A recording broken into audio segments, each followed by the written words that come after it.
Salam hörmətli izləyicilər, AZEDU Təhsil Portalı ilə Sosial Tədqiqatlar Mərkəzinin ortaq layihəsi olan Təhsilsizin növbəti buraxılışı ilə qonağınızıq. Bu dəfəki qonağımız Dövlət İmtahan Mərkəzinin şöbə müdürü, yəqin ki, az qala hər birinizin xüsusi sualı olacağınız Xanlar Xanlarzadədir. Xanlar bəy, xoş gəlmişsiniz. Sağ olun ki, təşrifimizi dəvət etdiniz. Biz inanırıq ki, sualları toplayarkən əsasən oxucuları, dinləyiciləri, tamaşaçıları hansı suallar maraqlandırır, onların ilk 10-luğunu tərtib etdik. Çünki həqiqətən də izləyicilərin sual və cavab tələbatını birlikdə ödəməyi daha yaxşıdır və heç şübhəm yoxdur ki, biz bunu sizlə bugün edəcəyik. Elə isə biz başlayaq. Ən çox verilən ilk 10 sualdan birincisini biz toxunaq. Birinci ixtisas qrupuna bağlıdır, Xanlar müəllim. Deməli, ilk dəfə olaraq bu illəri birinci ixtisas qrupuna aid olan alt qruplar, RK və RI alt qrupları üzrə abituriyentlər yalnız birini seçə bilirlər. Düzdür, yenə də onların şansı var ikinci cəhdə digərini seçsinlər və balansı qorusunlar. Amma qeydiyyat zamanı ötən ilkindən fərqli olaraq yalnız bir alt qrupu seçə bilirlər. Ya RK, ya RI. Bu, açıq deyim ki, sosial şəbəkələrdə, elə cəmiyyətdə, bizim gördüklərimizdən, müşahidə etdiklərimizdən yola çıxaraq deyə bilərəm ki, çox narazılıqla qarşılandı. Və istər təhsilçinin o adamlar da, statuslarında, qeydlərində, istər qeyri-təhsil adamlar da bunu xoş qarşılamadılar. Amma biz istəyirək ki, bu sizinlə bərabər bunun detallarına varaq. Nəyə əsasən bu qərar verildi və bu nəyə xidmət edəcək?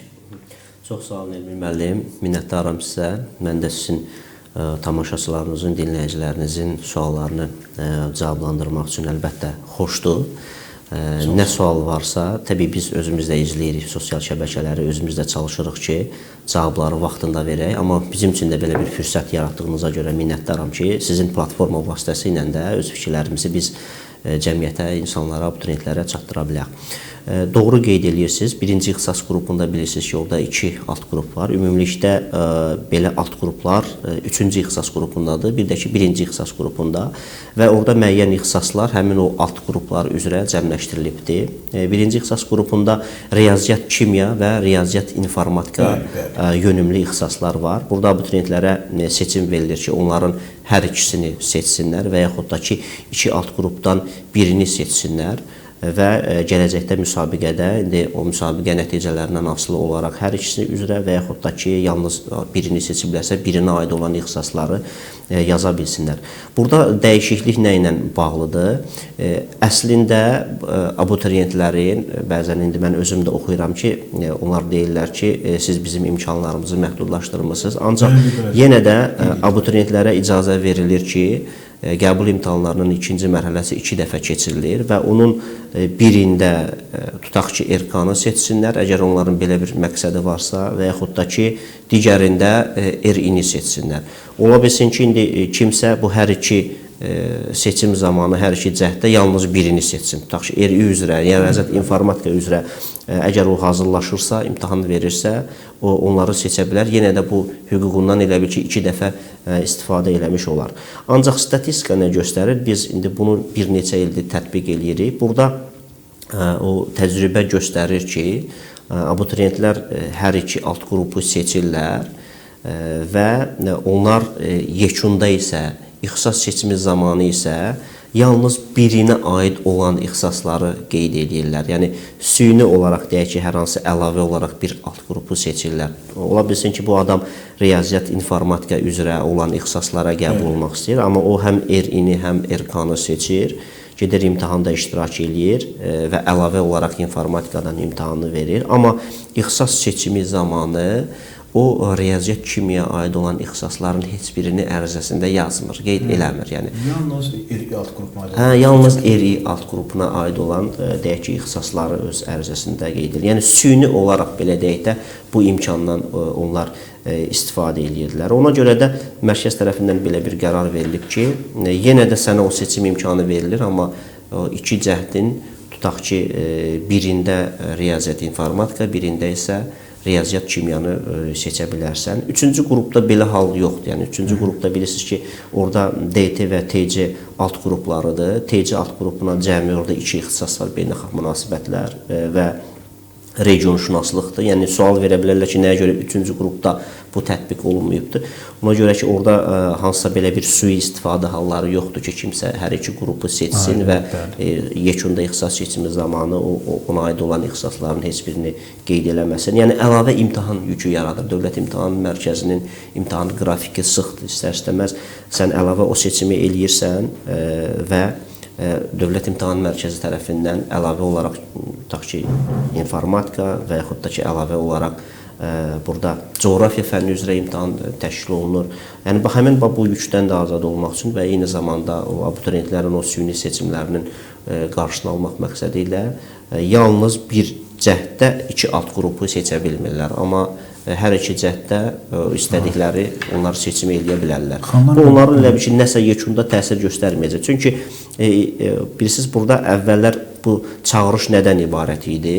Bəzi ixtisaslar var idi birinci ixtisas qrupunda, hansı ki, orada daha çox tələb olunurdu informatika üzrə olan biliklər, riyaziyyat fənni üzrə olan biliklər, informasiya təhlükəsizliyi olsun, kompüter mühəndisliyi olsun, kompüter elmləri olsun, yəni bu sahəyə aid olan ixtisaslar və ümumi bir çağırış var idi ki, bəs birinci qrupda kimya fənni var, mən o fənni verirəm, amma gedib tutaq ki, informatika üzrə hansısa bir informasiya texnologiyaları sahəsində hansısa bir ixtisas üzrə təhsil alıram və o çağırışa biz cavab olaraq həmin tətbiq elədik ki, informatikadan da verirlər. İndi deməyim odur ki, hərə öz istiqamətini əvvəlcədən müəyyən etməlidir.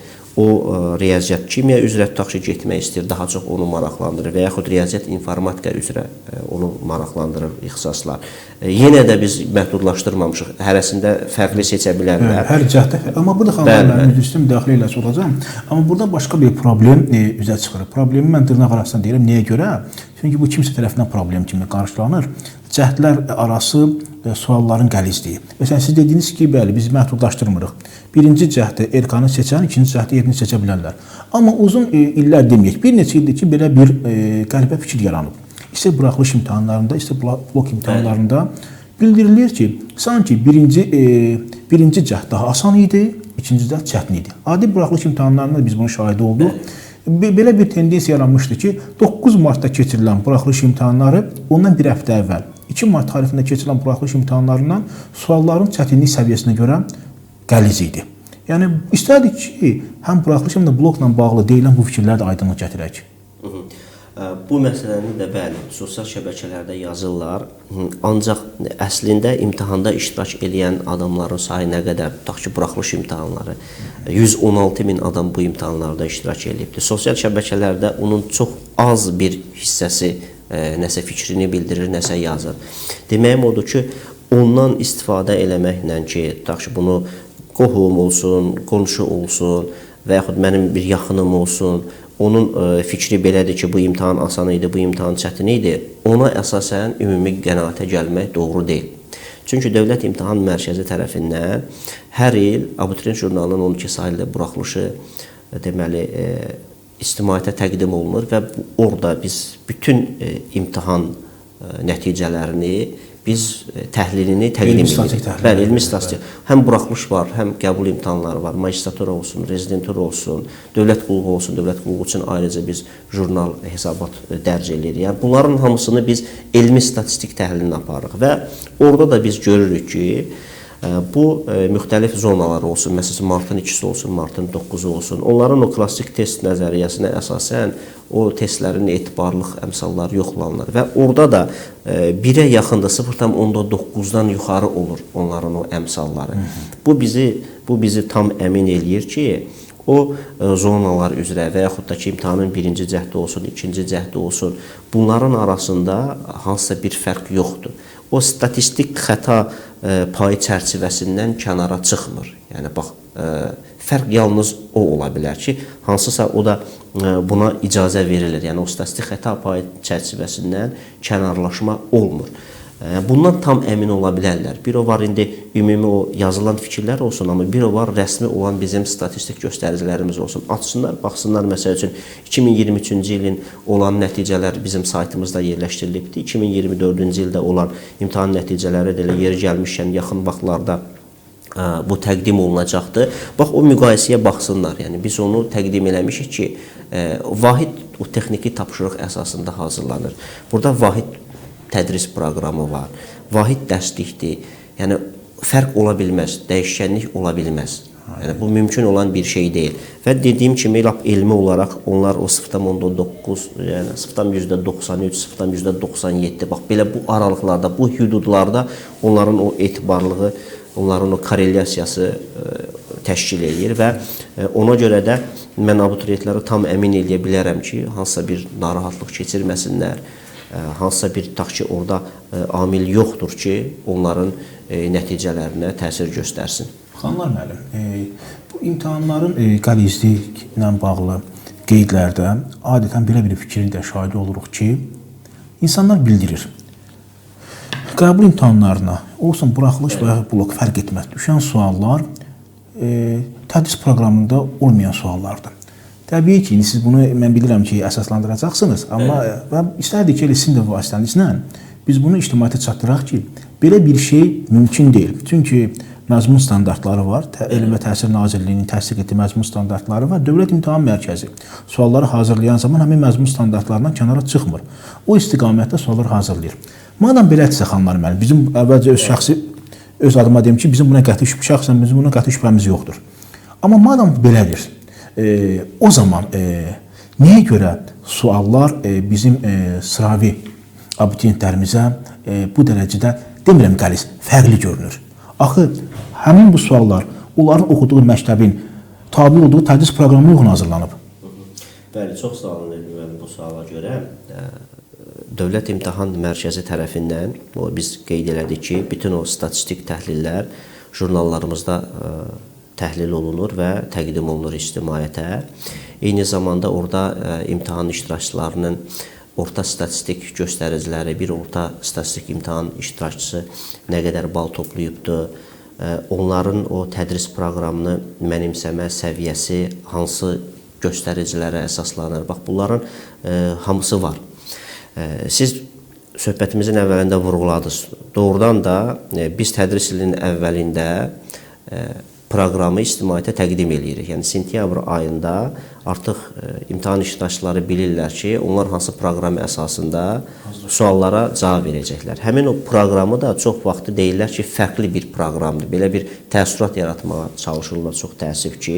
Dövlət İmtahan Mərkəzi onu götürür, dərsliklər əsasında hazırlayır, o kurikulum əsasında o proqram hazırlanır. Necə ki, orada mövzular daha çoxdur, genişdir, amma Dövlət İmtahan Mərkəzi tərəfindən daha qısa bir proqram halına gətirilir, ümumiləşdirilir və ictimaiyyətə təqdim olunur.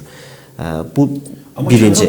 Bəli, bu kənara oradan qəti olaraq çıxmır. Çünki biz bunu əvvəlcədən veririk imtahan iştirakçılarına. Ümumiyyətlə, bütün hamıya açıq şəkildə resurslarımızda yerləşdiririk. Sonra imtahanın özündə belə test kitabçalarını bilirsiniz də imtahandan sonra biz iştirakçılara təqdim edirik. Yəni, burada da açıqlıq var, burada da məzmun açıqdır. Yəni, bizim proqramımız bəlli, bizim test tapşırıqlarımız bəlli. Kimsə indi imtahanda iştirak eləyir, amma imtahandan sonra o kitabçanı axıra qədər oturanlar özü ilə aparırlar və çıxandan sonra əlbəttə ki, yoxlaya bilərlər bunu. O dərsliklə, o proqramla yoxlaya bilərlər ki, burada hansısa bir kənara çıxma var, yoxsa yox. İndi gələk, siz deyirsiniz ki, burada nəyə görə cavab verə bilmirlər, onlar üçün fərqli gəlir. Burada tədrisin ümumiyyətlə orta məktəblərdə səviyyəsinə fikir vermək lazımdır. Bizim o statistik göstəricilərimizdə də var ki, təqribən orta statistik şagird 30-70% həcmində o tədris proqramını mənimsəyə bilir. Yəni, bizim testlərimiz proqrama uyğundur, testlərimiz ümumi o dərsliklərə əsaslanır. Amma nə dərəcədə orada imtahan iştirakçısının şagirdin həmin o proqramı mənimsəyibdir, hazırlaşıbdır. Dediyim kimi, burada illər üzrə siz baxa bilərsiniz. Təqribən 2024-cü ildə o mənimsəmə səviyyəsi 30-70%. İndi mən burada faizlərdə haradasa 33-73 də ola bilər. Bax, belə bu civarda onlar o tədris proqramlarını mənimsəyirlər. Bu da asılıdır orta məktəblərdə olan o tədrisin səviyyəsindən, kurikulumun tətbiqindən, necə tədris olunmasından. Bəli, necə tədris olunmasından. Bəzən görürük ki, biz Bakı şəhərində olsun və yaxud Xırdalan olsun, mərkəzlərdə olsun, Sumqayıt olsun, müəyyən regionlar var ki, məsələn, şimal-qərb tərəflərdə Qaxdır, Zaqataladır, məsələn, həmin zonada baxırsan ki, imtahan nəticələri daha yüksəkdir, sonra tutaq ki, Qubadlıda, Naxçıvanda, məsələn, baxırsan ki, o imtahan göstəriciləri yüksəkdir. Yəni, bax, bu sırf asılıdır artıq o tədris prosesindən, məktəbin tədrisindən ki, onlar nə dərəcədə həmin o kurikulumlu müəllimlər tədris edə bilirlər və nə dərəcədə bizim şagirdlərimiz onlara cavab verə bilirlər. Bizim də məqsədimiz ondan ibarətdir ki, o təhsil standartlarına, o dövlət standartlarına əsasən o qiymətləndirməni aparaq. Çünki hər bir o standartda göstərilibdir ki, əslində sən nələri bilməlisən, sən neçənci sinifə gəlib çatanda hansı alt standarta uyğun nələri mənimsəməlisən, nə artıq sən bilmiş olmalısan. Dövlət İmtahan Mərkəzi də o ümumi vahid hamı üçün keçirilən bir imtahandır da. Həmin o standartın əsasında o tapşırıqlar hazırlanır və təqdim olunur. Burada artıq dediyim kimi asılıdır ki, onlar nə dərəcədə hazırlıqlıdırlar. Amma həmin standartlar, yəni məktəb orta ümumi təhsil müəssisələrində necə keçirilir, necə həyata keçirilir, buna artıq başqa söhbətin mövzusudur. İndi hər bir halda mənə belə nəticə çıxartmaq olar ki, bugün ümumi təhsil müəssisələri həmin standartları doğru və lazımca tədris etsəydi, ən azından indi hamının danışdığı repetitorluq institutu bu dərəcədə güclü inkişaf etməzdi. Yəni mən belə bir nəticənin özünü çıxartdım. Daha əlbəttə ki, onda nəticələr daha yüksək olar. İndi bu siz repetitorluq məsələsinə toxundunuz. Mən bilirəm ki, yəqin ki, bəlkə də bununla da bağlı sizin sualınız var. Bir, mən statistikanı sizin diqqətinizə çatdırmaq istəyirəm. Deməli, əsasən 9-cu sinifdən sonra onlar hazırlaşmağa başlayırlar da, tutaq ki, 10-cu, 11-ci sinifdə fərdi şəkildə müəllim yanlarına getməyə çalışırlar. Biz əgər 9-cu sinifin və 11-ci sinifin nəticələrini müqayisə eləsək, siz bilirsiniz ki, biz 2012-ci ildən etibarən buraxılış imtahanlarını keçirikdir. 9-cu sinifdə və 11-ci sinifdə artıq 10 ildən artıq bir müddətdir ki, bu imtahanlar təşkil olunur. Orta statistik şagirdin bir göstəricisi hardasa 20% civarında dəyişir. Tutaq ki, 9-cu sinifdə onun o topladığı bal, buraxılış imtahanı balı, hansı ki, burada daha çox, yəni deyək ki, məktəbdə olan tədrisdir, o hazırlaşıbdır, özü məktəbə gedibdir, buraxılış imtahanı veribdir və 11-ci sinifdə olan imtahan nəticəsi. Orta statistik şagirddən söhbət gedir. İndi burada təbii dəyişə bilər, amma 20% o öz nəticəsini yaxşılaşdır. Ən yaxşı halda bir şagirdin nəticəsi 40% fərqlənə bilər. Demək istədiyim odur ki, orada əgər hansısa bir kənar o təsir varsa, həmin o kənar təsir hardasa 20% civarında olur.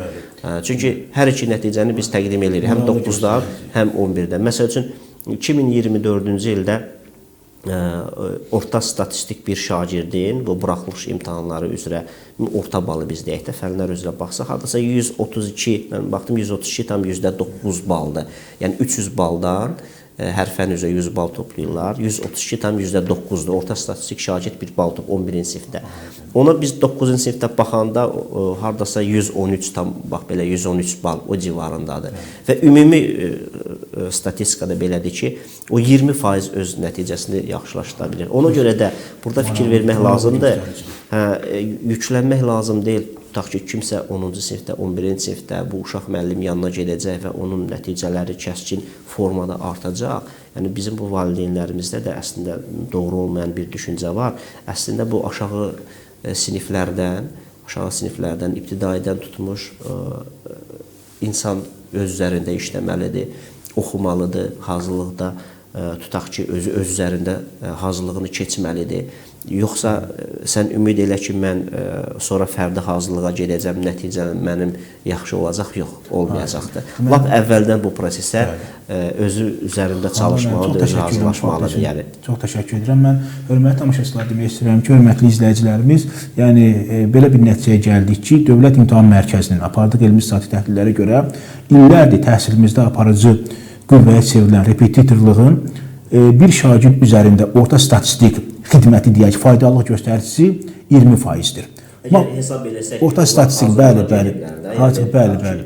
Maksimum 40%, orta statistika 20%-dir. Xanlar müəllim, mən haşiyədən kənara çıxıb tamaşaçıların gələn bir sual vermək istəyirəmsə, biz onların sualıdır. Deməli, 2 və 9 mart buraxılış imtahanlarının nəticələri elan olundu. İndi sual bundan ibarətdir ki, 6 aprel və ondan sonraki imtahanların nəticələri haçan ictimaiyyətə təqdim olunacaq?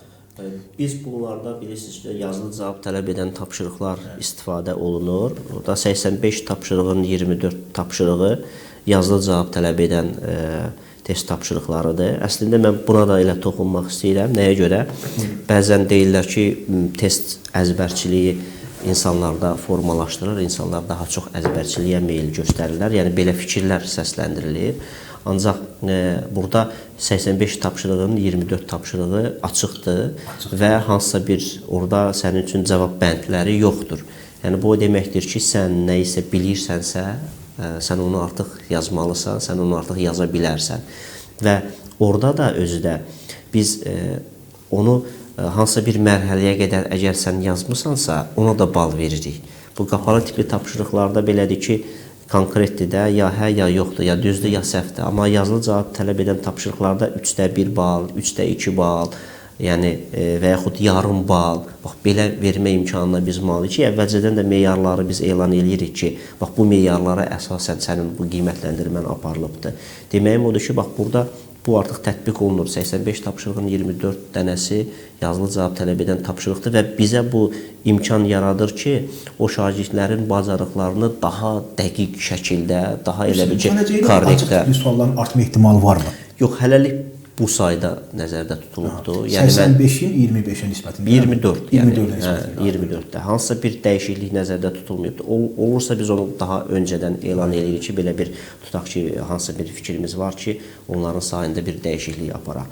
Və həmin o tapşırıqların yoxlanılması, bax, o 85 tapşırığın 24-də əgər açıqdırsa və 116 min uşaq imtahanda iştirak edirsə, indi bu 2 mart 9 martdan söhbət gedir də. İndi siz təsəvvür edin, o 116 mini vuranda 24-də görün neçə milyon eləyir. Yəni neçə milyon tapşırığın yoxlanılmasından söhbət gedir.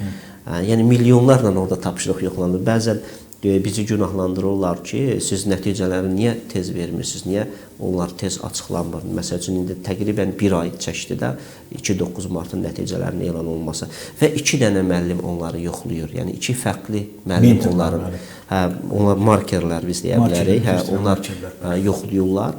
Və ondan sonra ikisinin qiyməti üst-üstə düşürsə biz o nəticəni əsas götürürük. Hətta düşmürsə onda 3-cü marker həmin o tapşırığın yoxlanılmasına cəlb olunur. Bəli.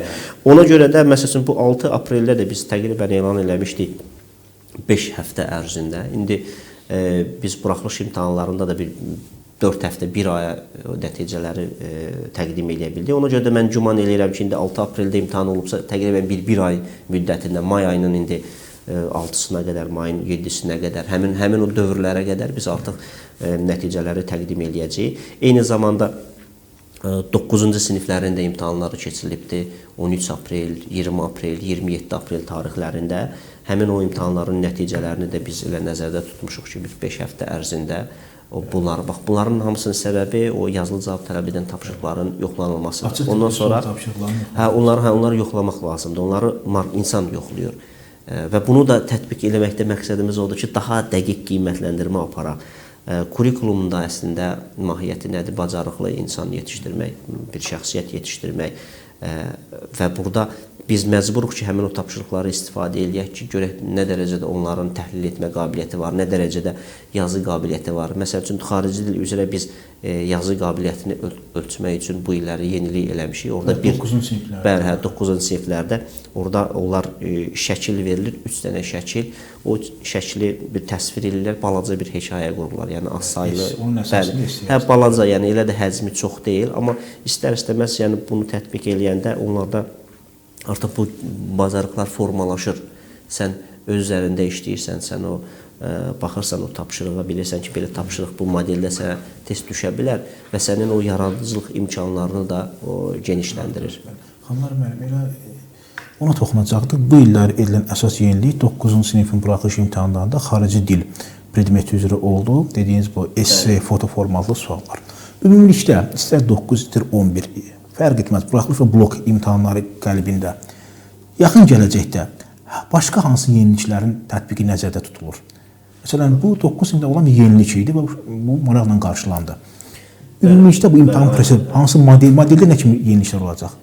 Biz bu 9-cu sinifdə olan yeniliklə bağlı hələ 2022-ci ildə məlumat vermişdik ki, nəzərdə tuturuq ki, bəli 3 il öncə nəzərdə tutulur ki, belə bir dəyişiklik olacaqdır və bizim nümunə tapşırıqlarımız da hələ o vaxtı dərc olunmuşdu. Bu qiymətləndirmə tapşırıqları kitabçaları var. Orada da göstərilmişdi ki, bu formada olacaqdır. İndi yaxın gələcək üçün 2 ildən sonra mən deyə bilərəm ki, indi 9-da verən şagirdlər, onlar 2 ildən sonra 11-ci sinifdə oxuyacaqlar. 11-ci sinif buraxılış imtahanları da qəbul imtahanlarının birinci mərhələsi hesab olunur və onlar eyni o modeli orada da görəcəklər. Necə ki, indi 9-cu sinifdə 2 ildən sonra 11-ci sinifdə həmin o şagirdlər, onlarda da o şəkillər təqdim olunacaqdır, 3 dənə şəkildir və deyək ki, oradan bir hekayə quracaqlar. Yəni, əsas bizim indi bəlli olan və bizim ictimaiyyətə açıqladığımız yenilik budur ki, 2 ildən sonra 11-ci siniflərin şagirdləri də buraxılış imtahanları bu formada verəcəklər. Xarici dil fənni üzrə, burada digər fənlərə aid deyil. Amma digər hansısa bir ciddi bir dəyişiklik yoxdur. İmtahan modelində olsun və yaxud da ki, testlərin modelində olsun. Çünki bu indiki bu format hardasa 2019-cu ildən tətbiq olmağa başlayıb da, hardasa bir 5 ildir ki, 6 ildir ki, bu tətbiq olunur və onun da səbəbi nə idi? O səbəbi ondan ibarət idi ki, 2009-cu ildə bizim orta təhsil müəssisələrimizdə yeni tədris proqramı, kurikulum əsasında tədris aparılmışdı və həmin onlar 2009-cu ildə olan deməli məktəbə gedən şagirdlər, onlar 19-cu ildə məzun oldular. 2017-ci ildə biz deməli 9-cu sinif səviyyəsi üzrə buraxılış imtahanlarını yeni formatda keçirdik. Orada test modelləri, açıq sualları tətbiq elədik. 2019-cu ildə isə 11-ci sinif şagirdləri üçün biz bunu tətbiq elədik. Yəni bu modelin əsasında burada xüsusi bir dəyişiklik yoxdur və yaxud ciddi bir hansısa bir dəyişikliyin olması nəzərdə tutulmayıbdır. Zaten bilirsiniz necədir, o bir-birinə adekvat olmalıdır. Orta məktəblərdə o proqramda dəyişikliklər olunur. Proqram daim orta məktəb model olaraq. Çünki dərsliklər qüvvədən düşür, yeni dərsliklər istifadə olunur, yeni proqram qəbul olunur. Ona görə də biz adekvat olaraq Dövlət İmtahan Mərkəzinin bu proqramı hər il yeniləməkdə məqsədi nədir? Məqsədi ondan ibarətdir ki, biz orada da nəzərə alırıq əslində. Köhnə dərsliklə oxuyan uşaqlar var və yaxud təzə dərsliklə oxuyan uşaqlar var və ortaq mövzuları biz o proqrama salırıq. Orada ortaq nələrsə varsa, hansısa bir mübahisəli məsələ varsa onu çıxardırıq. Eyni zamanda məsələn bizim bilirsiniz də orta məktəblərdə monitorinq imtahanları keçirirdik. O vaxtdan hələ biz monitorinq imtahanlarının nəticələrinə görə baxırdıq oradakı hansı mövzunun mənimsənmə səviyyəsi. Biz bayaqları biz söhbətimizin əvvəlində toxunduq. Hətta elə məsələlər var ki, o dərslikdə var, kurikulumda var, uşaqlara keçirlər. Amma onun mənimsənilmə səviyyəsi aşağı olduğuna görə heç biz onu öz proqramımıza salmırıq və uşaqlardan heç biz onları soruşmuruq. Yəni bunların hamısının da bir əsası var. O hansı bir proqramı təqdim eləyiriksə elə bilməyin ki, elə onlarla fiziki olaraq da ki köçürülür. Yox, onların hamısının elmi əsasları var ki, nəyə görə biz bunu soruşuruq. Tamam, mən üzr istəyirəm. Biz ki bu sosial şəbəkə üzərindən elan verilmiş hissindən olan söhbətimizi ona görə tamaşaçılardan aldığımız bir sualı sizə çatdırmaq istəyirəm. Konkret bir sualdır. Biz danışdıq bakalavriatura ilə bağlı. Hər hansı bir yenilik olmayacaq. İndi xarici dil predmetinin çıxmaq şərtinə. Bəs magistratura səviyyəsi üzrə qarşıdakı illərdə hər hansı bir dəyişiklik olacaqmı? Söhbət təbii ki, burada qəbul prosesindən gedir. Yox, magistratura üzrə də bu bir neçə il bundan qabaq yenilik olubdur və orada da bunun mahiyyəti ondan ibarətdir ki, əslində biz imtahanları yalnız bir mərhələ üzrə keçiririk. Yəni bu yenə də həmin o bir mərhələ üzrə keçirilmə davam eləyəcəkdir. Əvvəllər xatırlayırsınızsa 2 mərhələli imtahanı idi. Əvvəl verirdilər məntiq, sonra informatika xarici dil, sonra ixtisas üzrə verirdilər. Amma sonradan o ixtisas üzrə olan imtahanlar ləğv olundu. Yalnız vahid o birinci mərhələ saxlanılıbdır. Amma bu 2 dəfə iki cəhdə keçirilir. Yəni bu da onların elə bil ki, fürsətlərini, imkanlarını artırır. Mən bir məsələni vurğulamaq istərdim ki, bilirsiniz ki, Dövlət İmtahan Mərkəzi tərəfindən o imtahanların elektronlaşdırılması ilə bağlı işlər aparılır, müəyyən hazırlıq işləri görülür. Gələcəkdə ola bilsin ki, bu magistraturaya qəbul imtahanları da onlar kompüter vasitəsilə, yəni siz oturursunuz kompüter arxasında elektron formada. Bu ilə aid deyil bu, əlbəttə ki, amma gələcək illərdə nəzərdə tutulur ki, o ilk iştirakçı sayı nə qədər az olursa, onda bizim üçün daha əlverişli olur. İmkanlarımız, texniki imkanlarımız ona yetir ki, rezidentura olsun. Məsələn, indi bilirsiniz ki, biz dövlət qulluğuna qəbulu əvvəl bir hissəsini kompüterlə keçirirdik, bir hissəsini yazılı, amma indi tam elektron formatda keçirilir. Sonra müəyyən o digər işə qəbul imtahanları var, müəyyən qurumların sifarişi ilə olan imtahanlardır. Orada da biz yalnız elektron formada həyata keçiririk imtahanı. Nisbətən kütləvi olanlardan, tutaq ki, rezidentura olsun, magistratura, bax bunlarla bağlı hazırlıq işləri gedir ki, gələcəkdə biz bu imtahanlarda elektronlaşdıraq. Təşəkkür edirəm, xanlar, mənim bu suala görə də. Son bir neçə sualımız qaldı. Vaxtınızı çox almadan həmən keçim növbəti sualımıza. Ötən həftənin təxminən bu günlərində, Sovet Milləmsi aprelin 24-də Dövlət İmtahan Mərkəzinin Direktorlar Şurasının sədri Məlikə xanım Abbaszadə açıqlamasını bildirdi ki, bu ilki buraxılış imtahanlarının nəticələri ötən ilki nəticələrdən çox yaxın oldu. Belə bir fikir bildirmişdi. Orada tədris fənni üzrə nəticələr ötən illə müqayisədə nisbətən də biraz yuxarıdır, bəli. Buraxılış öz yerində, bu məlumdur, amma qarşıda bizi blok imtahanları gözləyir. 25 maydan start götürən blok imtahanları. Ötən ilki blok imtahanlarla bağlı fikir az qala bir mənalı şəkildə belədir ki, blok imtahanları buraxılışa nisbətən qəliz oldu. İndi buraxılış imtahanları arasında, onların nəticələri arasında oxşarlıq aydındır. Bəs onda sualımın ikinci hissəsi, buradan törənən ikinci bir məsələ. Blok imtahanları arasında da, yəni bu ötən ilki nəticə oxşarlığı gözlənilə bilərmi? Təbii ki, məlum məsələdir ki, belə bir şeydir ki, bunun cavabını birbaşa demək olmur. Sadəcə bir proqnoz olaraq prosesləri yaxından izləyən və birbaşa prosesdən içində olan bir insan kimi sizin fikriniz maraqlı olardı ki, madam buraxılış bir-birindən nəticələrinə görə və ən nəhayət sualların çətinlik dərəcəsinə görə bir-birinə yaxın oldusa, ötən illə bu il, o zaman blokda da bu yaxınlıq gözlənilirmi? Əlbəttə, yəni doğru qeyd edirsiniz. Yenə də eyni səviyyədə olan bir imtahan təşkil olunması nəzərdə tutulur. Onların texniki tapşırıqları arasında hansısa bir fərq yoxdur. Yəni ötən il hansı formadaydısa, eyni dərslikdir, eyni proqramdır. Yenə də onun əsasında mərkəz tərəfindən imtahanlar təşkil olunacaqdır və onların arasında ciddi bir fərq olmur. Bax, bu məsələni siz yaxşı qeyd elədiniz elə ki, ötən illə müqayisədə baxanda buraxılış imtahanları arasında çox da kəskin bir fərq yoxdur. İki fən üzrə bir-birinə yaxındır. Bir fən tədris dili üzrə nisbətən biraz daha da yaxşılaşıbdır. Bax, elə qəbul imtahanları digərlərində də siz onu hansısa bir ciddi sıçrayış gözləyə bilmərsiniz. Yəni, bir sıçrayış ola bilməz.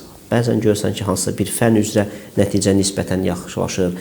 Bəzən o birisi də ki, digər bir fən üzrə nəticə bir qədər yaxşılaşır, dəyişir. Yəni, amma yekunda o qədər də bunlar arasında ciddi bir fərq olmur. Yəni, ona görə də qəbul imtahanlarında da onlar bilsinlər ki, eyni texniki tapşırıq əsasında və proqram əsasında hazırlandığı üçün burada hansısa bir ciddi dəyişikliyin olması gözlənilmir və heç bunu müqayisə eləmək də lazım deyil ötən ilki ilə. Nəyə görə mən bunu deyirəm? Bu statistik baxımdan əlbəttə ki, o Dövlət İmtahan Mərkəzi üçün və yaxud Elm və Təhsil Nazirliyi üçün o ümumi tendensiyanı müşahidə eləmək, müəyyən təhlillər aparmaq üçün lazımdır. Amma iştirakçının özü bunlara fikir verməməlidir. Nəyə görə? Çünki mən indi bu il imtahan verirəmsə, mənim rəqiblərim bu ilki məzunlardır da, tutaq ki, özdə qrup imtahanları ilə də bağlı. Məsəl üçün, bəzən deyirlər ki, ikinci qrupda olan riyaziyyat belədir və yaxud birinci qrupda olan riyaziyyat belədir. Siz axı bir-birinizin rəqibi deyilsiniz. Yəni,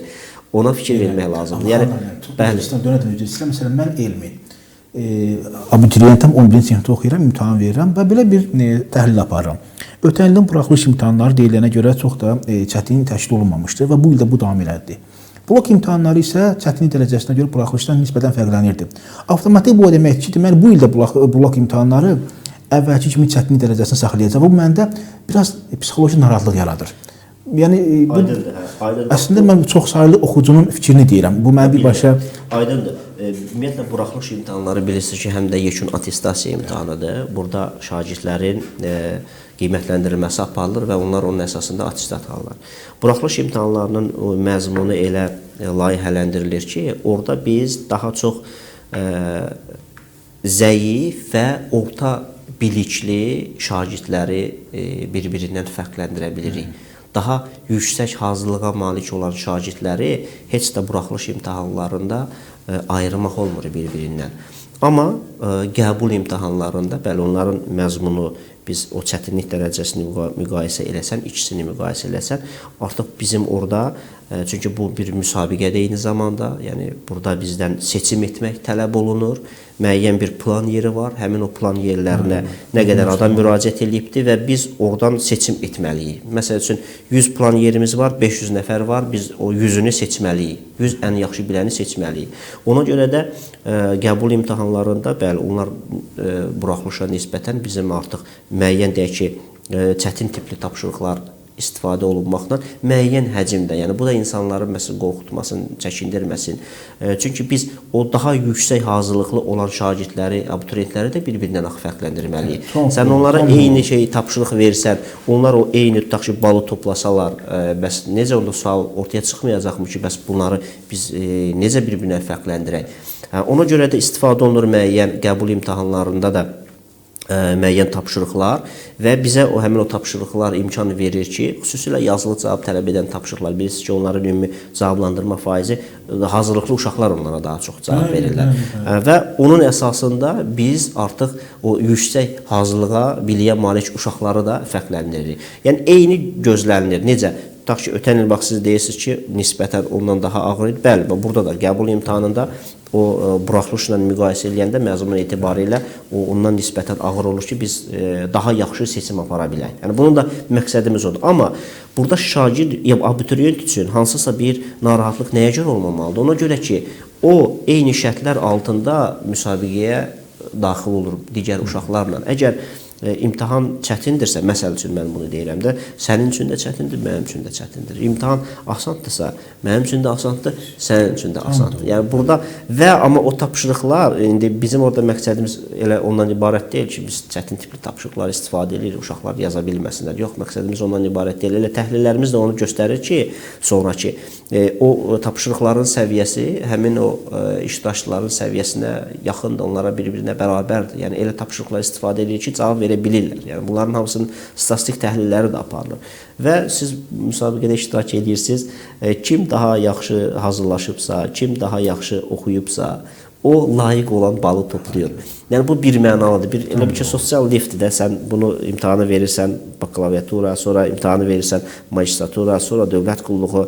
Siz bunların nəticələrinə də əslində baxsaz görərsiniz ki, korrelyasiya var, onlar arasında əlaqə var. Necə ki, 9-da sənin yaxşı nəticəndir, 11-də də yaxşı olur, ali məktəbə qəbul olanda da yaxşı olur, magistraturada da yaxşı olur, dövlət qulluğuna da yaxşı olur. Bax, bunların hamısı bir-biri ilə bağlıdır. Yəni, bu da onu göstərir ki, bizim elə bil ki, ölçmə, qiymətləndirmə vasitələrimiz işləyir.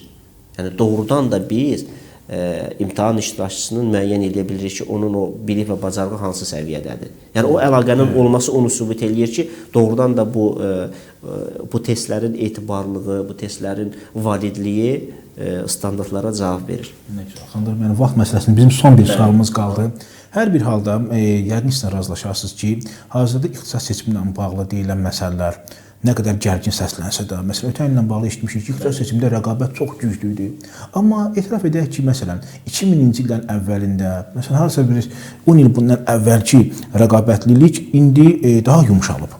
Daha yumşalıb, çünki plan yerləri artırılıb, istər dövlət sifarişli, istər ümumi və bu həm qəbul prosesini, həm də ixtisas seçimindəki rəqabətliliyi xeyli sadələşdiribdir. Bunu mütləq biz vurğulamalıyıq, özümüzə borc bilirik. Təbii ki, sizin də mövqeyinizi burada eşitmək bizə xoş olardı. Amma bütün bununla, həm bununla bağlı, həm də pərdə arxası digər bir məsələ də var ki, burada xüsusən də sosial şəbəkə üzərindən ümumiyyətlə öz qazandığı müəyyən bir nüfuz dairəsindən çıxış edərək ixtisas seçimi ilə bağlı, belə deyək, el arasında kodlaşdırma ilə bağlı fəaliyyət göstərən şəxslər burada ictimaiyyətə müəyyən bir xof yaradırlar ki, yəni gərginlik bu ildə olacaq və başqa bir tendensiyanın əsasını qoyurlar.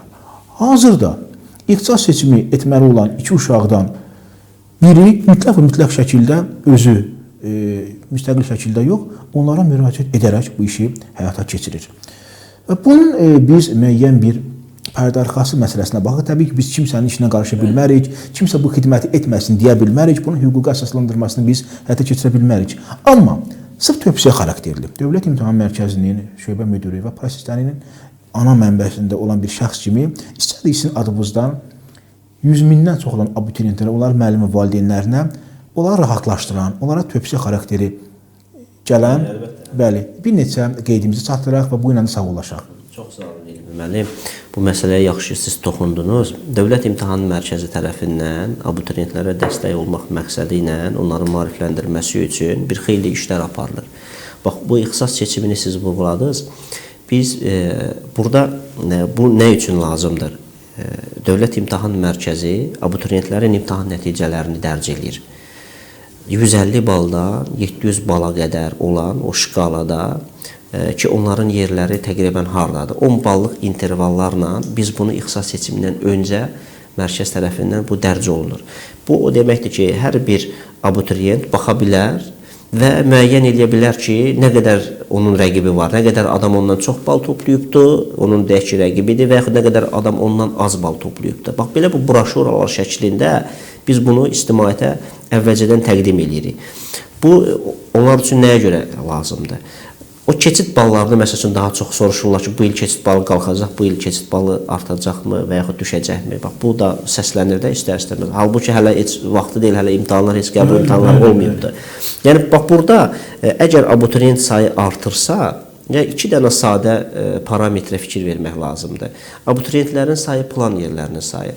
Əgər abituriyentlərin sayı, yəni müsabiqə iştirakçılarının sayı artırsa, deməli, onda keçid balı daha yuxarı formalaşa bilər. Azalırsa, daha aşağı formalaşa bilər. Plan yerləri çoxdursa, ötən illə müqayisədə, onda keçid balı daha aşağı düşə bilər. Konkret olaraq ixtisaslar özdə baxmaq lazımdır, yəni ümumi yox. Yəni, bax, bununla bağlı Dövlət İmtahan Mərkəzi broşuralar dərc edir. O statistikanı hər bir 11-ci sinif şagirdi götürüb özü tanış olub və o seçimini eləyə bilər. Baxır plan yerlərinə, abituriyent 4 jurnalında müqayisə eləyir ötən illə və onun öz nəticəsinə baxır, rəqiblərinin nəticəsinə baxır. Əlbəttə, burada əsas nədir? Əsas abituriyentin öz istəyidir də. Kör-körənə şəklində o 15 dənə ixtisasa biz icazə veririk ki, kodu yazasan, yəni heç də yazmaq lazım deyil. Doğrudan da sən özün bir sual verməlisən ki, mən bu ixtisası istəyirəmmi? Əgər o ixtisası yazırsansa, deməli sən ora qəbul ola bilərsən. Bax, bu ehtimalı nəzərə almaq lazımdır. Abituriyent özü-özlüyündə ilk növbədə müəyyən eləməlidir ki, hansı ixtisası istəyir, hansı ali təhsil müəssisəsində qəbul olmaq istəyir. İkinci, müsabiqə vəziyyətinin reallığını nəzərə almalıdır. Ola bilsin ki, mənim istəyimlə bəlkə keçən illər formalaşmış o tendensiya var da, keçid ballarının bir tendensiyası. Bəlkə də mən toplamışam 200 bal, mən hüquqşünas olmaq istəyirəm. Belə baxanda görürsən ki, sən qəbul ola bilmərsən də, onda sən növbəti il hazırlaşmalısan. Növbəti il, yəni burada şərt o deyil ki, sən bu illəri qəbul olasan. Deməyim odur ki, ilk növbədə burada abituriyent öz istəyini nəzərə almalıdır, birinci. Sonra müsabiqə vəziyyətinin reallıqlarına baxa bilər və orada da o texniki baxımdan da o sistem elə qurulub ki, sən orada səhv eləyə bilmərsən. Hansısa bir kodu səhv yazsan, avtomatik olaraq sənin üçün göstərir ki, bəs bunu səhv eləməlisən. Və yaxud da ki, elə indidən mənim məsləhətim odur ki, ali təhsil müəssisələrinin saytlarını izləsinlər. Ali təhsil müəssisələri bu qəbul kampaniyasının bu dövrlərində onlar açıq qapı günləri keçirirlər. Yaxınlaşsınlar ali təhsil müəssisələrinə, orada olan şəraitlə tanış olsunlar. Bəzən məsələn sual verirlər ki, mən bu ixtisası bu ali təhsil müəssisəsində seçim, yoxsa başqa bir ali təhsil müəssisəsində. Onun cavabı nədir? Getmək lazımdır, baxmaq lazımdır onların şəraitlərinə ki, hansında şərait daha yaxşıdır. Onların müəllimləri, tədris aparan pedaqoqlar, hansı müəllimlərdir, onların hansı elmi göstəriciləri var. Tutaq ki, texniki sahədə laboratoriya varmı, yoxmu? Bax, bunların hamısını indidən və yaxud iki ixtisas arasında fərq, bu ixtisas seçim yoxsa bu başqasını seçim. Onların o tədris planları ilə tanış olmaq lazımdır. Baxmalıdırlar ki, hansı dərsləri keçəcəklər universitetdə. Mən 11-ci sinif uşağını başa düşürəm, onun üçün bir ixtisas desən o bilməyəcək. Amma araşdırmaq lazımdır. Təbii ki. Oxumaq lazımdır ki, o seçimi sonra sən eləyəndə məqsədli olsun və məntiqi olsun. Yəni yoxsa belə elə adına baxım, mən nəyisə seçim, hansısa bir ixtisasın prestijinə baxım, onu seçim. Yəni belə şeylər olmamalıdır. Əvvəlcədən kifayət qədər onların onsuz da vaxtı var. İndi də bəlkə də gecdir bunun üçün. Daha aşağı siniflərdən bu başlamalıdır. Təmayülləşmə tətbiq olunur. Amma konkret məsələn universitetlər üzrə, ixtisaslar üzrə indidən araşdırma aparsınlar ki, gələcəkdə də bu seçimi rahat şəkildə özləri eləyə bilsinlər və kiməsə bunu etibar eləməsinlər. Sən təsəvvür elə ki, kimsə bunu sənin yerinə həyata keçirir, gəlib də oturubdur qarşında, o 15-20 dəqiqə müddətində sənin əvəzindən bunu eləyir. O insan səni tanımır, səni bilmir, sənin xarakterinə bələd deyil. Çünki insanın xarakteri də peşəyə uyğun olmalıdır da. Ola bilsin ki, bəlkə də sən tutaq ki, qandan qorxursan, məsəl üçün deyirəm mən bunu, yəni bəlkə də sən tibb üzrə cərrahiyyə tutaq ki, o sahəyə uyğun deyilsən, məsəl üçün deyirəm də, həmin o adam sizi tanımır, sənə yaxın olan bir insan deyil, sənin xarakterini bilmir, o necə sənə o seçimi eləyə bilər? O texniki sadəcə onu doldura bilər də. Məsələn, bir xanım üçün mədən sənayesi ixtisasını seçirlər ki, tək bir çöldə qalmasın.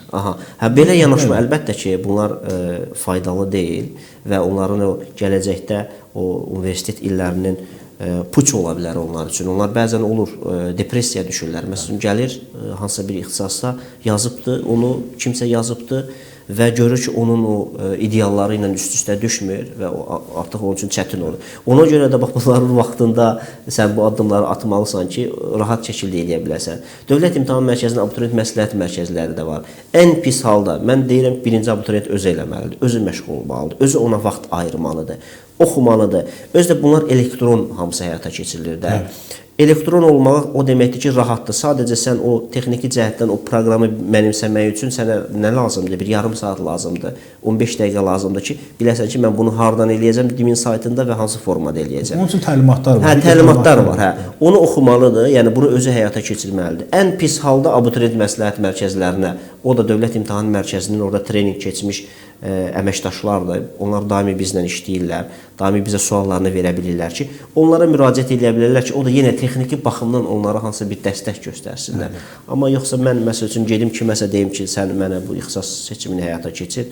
Yəni bu yanaşmadan artıq əl çəkmək lazımdır və özün eləməlisən bunların hamısını. Həmdən indi elə bir məqamdır ki, artıq indidən bəzi TikTok, Instagram, Facebook üzərindən sırf bu işləri həyata keçirib müəyyən kommersiya məqsədlərinə xidmət edən insanların sayı artır və get-gedə artmaqdadır və onların yaratdığı xofa aldanmaq lazım deyil. Xanlar müəllim, mən sizə çox təşəkkür edirəm. Çox sağ olun. Sağ olun ki, gəldiniz, maraqlı bir ünsiyyətimiz oldu. Hörmətli tamaşaçılar, bugün təhsil bizin, düşünürəm ki, maraqlı bir buraxılışını izlədik. Təhsil həm də siz olun ki, sonunda təhsilsiz olmayaq. Sağ olun.